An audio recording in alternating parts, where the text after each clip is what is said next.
All right, today I'm sharing the #1 tip I have learned after almost 6 years in enterprise software sales, 3 years as an account executive, 2 as an SDR manager after starting out in that SDR manager role. And if you're someone who works hard, has the right attitude, but isn't seeing the results you want, and more than that, doesn't understand the why behind your results, this is the video for you. So let's get into it. So first, I was the exact same way when I started out as an SDR. I did not understand the why behind my results. I was reacting to the results, and my results were based on hope. So I would pick up a phone, make a dial, call a relevant sounding persona, and generally my strategy was to cross my fingers, tell them who I was, start asking a bunch of questions. I hoped they sounded interested. I hoped they were friendly. I hoped they didn't immediately push me off the phone. And if the call went on long enough and the vibe was good and I thought they sounded friendly, I would once again cross my fingers, ask if they were free or if they were interested in meeting next week, and they almost never said yes. And after months of using this strategy and understanding that something was wrong and that I could be doing better, I just didn't know what,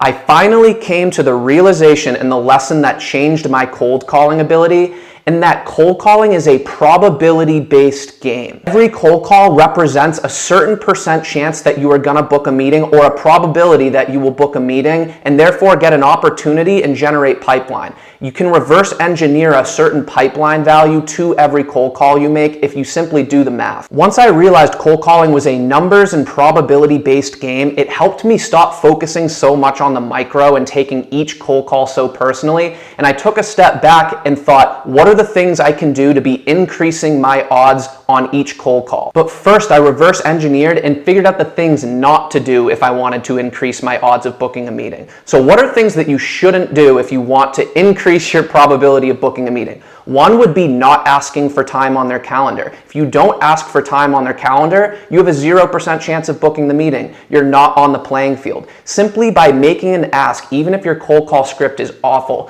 you stumble through the whole thing, if you at least meekly get out and state your intention that you're looking to meet and ask if they have time on their calendar, you have increased your % chance from a 0% chance of booking the meeting to a non-0% chance. This is game changing. Most SDRs don't realize this consciously, but they do subconsciously, both on cold calling and cold emailing. You feel better when you get out and make the ask. Even if the answer is no, you would rather get told no on either a cold call or an email than not even get told anything because they hang up on you or don't respond to you because you didn't give yourself a chance. The next thing not to do is to be long-winded or take too long to get to your point and state your intention that you're looking to meet. So not only ask for the meeting and state your intention, but do so concisely. Do you think it's smarter to do so 5 to 10 minutes into the call, or more closer to 1 to 2 minutes into the call? I would say you want to be doing that closer to 60 seconds into the call, and that's what I have found to work and helped me immediately become more successful on cold call. You want to make clear within 30 to 60 seconds who you are, why you're calling, and then state your intention, what you want, which is to set aside time on a calendar to continue this discussion further. The third thing you do if you don't want to increase your probability of success is not make it clear how you can actually help them or deliver any sort of value. So this is what a lot of SDRs do on cold calls, is they tell them who they are, and then without delivering any sort of value about how they help similar people in similar roles achieve certain outcomes, they just start asking questions right away. What are you currently using for this? How's that going for you? Do you have any initiatives in the near future? And the person's like, why am I taking a survey right now in the middle of my busy workday when I have a million things going on? I'm not here to help you out and answer a bunch of random questions like, what are we doing here? That's what's subconsciously going on in their head. Even the friendly sounding people are thinking this stuff in their head. The final thing you do if you don't want to increase your probability of success is sound hesitant or unsure in yourself.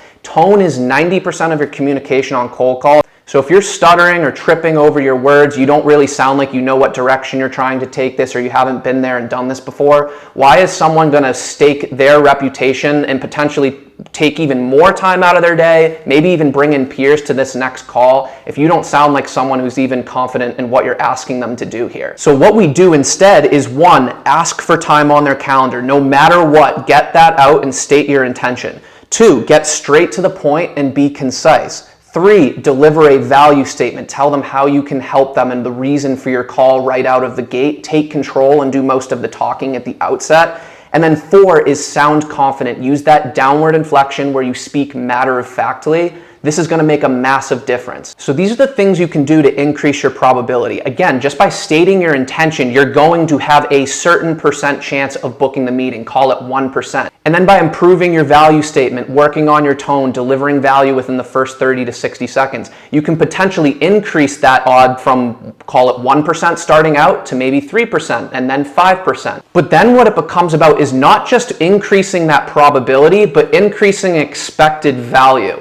And what I mean by that is you want to be giving yourself as many shots on net as possible. You want to be giving yourself as many chances at that probability as possible. So if you get 50 live calls in a week and your odds of booking the meeting are 10% on each live call, you're going to book 5 meetings on average. But if you structure your day to be more efficient and you get 100 lives per week and you have that same 10% probability of booking the meeting, you're going to book 10 meetings that week. I'll link to a video where I talk about how to easily make 100 calls a day and how to structure your day to do that. But in short, you want to be doing the heavy lifting up front and reducing friction in your day so that every day when you sit down, you know what to do rather than having to come up with what to do that day. And an example of how to do that is the first 1 to 2 days of the quarter, don't even worry about prospecting and build out as many lists as far as the eye can see. Hopefully you're using sales automation tools, but build lists based on persona, based on company size, and then make preset templates that associate with each of those lists,